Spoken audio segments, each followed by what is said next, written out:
Hey everyone, and welcome back to the channel. Today we're jumping straight into some massive news that's been shaking up the Dead by Daylight meta this week. The Krasue, our brand new killer with insane chase potential, just received her first official nerf, and let's be real, we all knew it was coming. Whether you've been maining her since release or struggling to survive against her relentless pressure, this patch is going to change the way you play. In this video, I'm breaking down exactly what got nerfed, why Behaviour made these changes, how they impact her gameplay and meta placement, and most importantly, whether Krasue is still worth mastering in 2025. So let's jump straight in. Let's start with the facts. Behaviour just rolled out a balanced pass targeting several parts of Krasue's kit, mostly focused on her head form, mobility, and leech mechanics. So here's a full breakdown of the changes. Number 1, the Headlong Flight movement speed has been reduced. Krasue's dash ability is still strong, but it's noticeably slower and easier to predict. This means you can't instantly close gaps across the map or force every chase anymore. Number 2 is head form based movement speed adjusted. Her general movement speed in head form has been slightly reduced, giving survivors a bit more time to react during loops and reposition. Number 3, intestinal whip cooldown increased. This was a huge one. Krasue's signature ranged attack now has a longer cooldown, so you can't spam it as easily to stack leech status quickly. Next is the leech meter build rate reduced. It now takes more hits and more time to push survivors into Leech 1 and Leech 2, which significantly slows down her snowball potential. And number 5, form swap recovery time has been increased.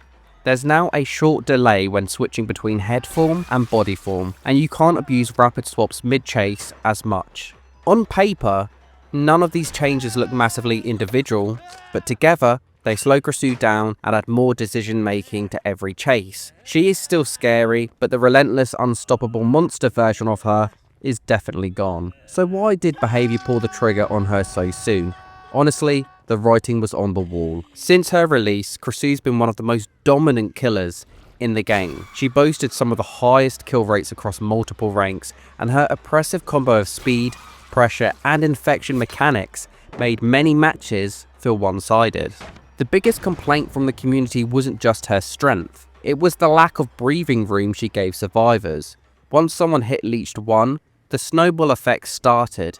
Headlong Flight made her omnipresent, intestinal whip punished even minor mistakes, and survivors often couldn't regroup or heal before the next hit landed.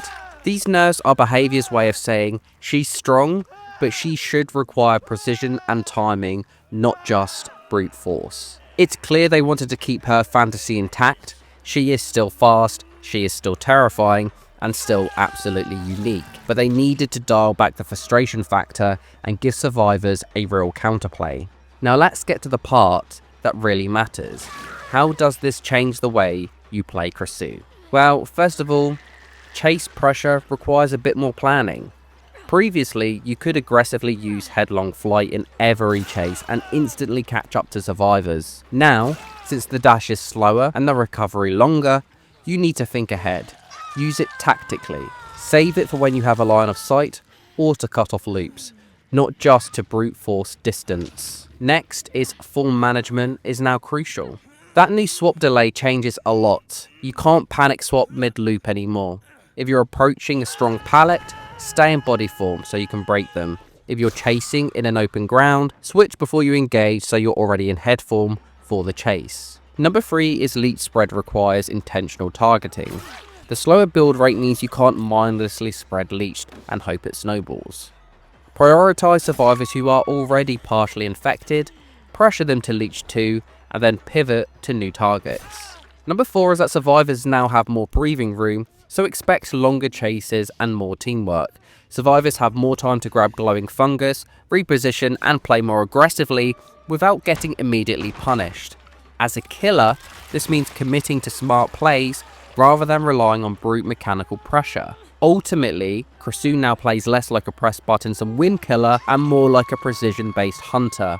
And honestly, that's going to make the best player stand out even more. Now let's talk about the bigger picture. Where does this leave Krasue in the current meta? Well, before this patch, There was no debate. Krasue was an S tier killer. She had nearly everything: chase speed, map pressure, snowball potential, and oppressive late game presence. But after this nerf, I'd place her comfortably in high A tier. She's still strong. She still has one of the most unique and dangerous power sets in the game. But now she's got real counterplay, and killers like Blight, Nerfs, and even Singularity can outpace her in the right hands. That said, Krasue will remain a top tier pick in high MMR and competitive settings. Why? Because skill expression is now a massive part of her identity. The gap between a mediocre Krasue and a master level Krasue is going to be huge, and that's actually a healthy place for her to sit. So here's the final verdict. The nerf was necessary, much to even my frustration of killers being rolled out and instantly nerfed. The Krasue was absolutely fitting that narrative. She was dominating the game and needed to be toned down. The nerf was also fair. Behaviour didn't completely gut her. They introduced more decision making and counterplay. And ultimately, she is still strong. With proper form management, good chase routing, and smart leech application, Krasue can still 4K consistently. If anything, this patch has made her more interesting. She's still terrifying, but now she's a killer that rewards skill, timing, and creativity rather than brute force mechanics. And honestly, that's exactly where she should be.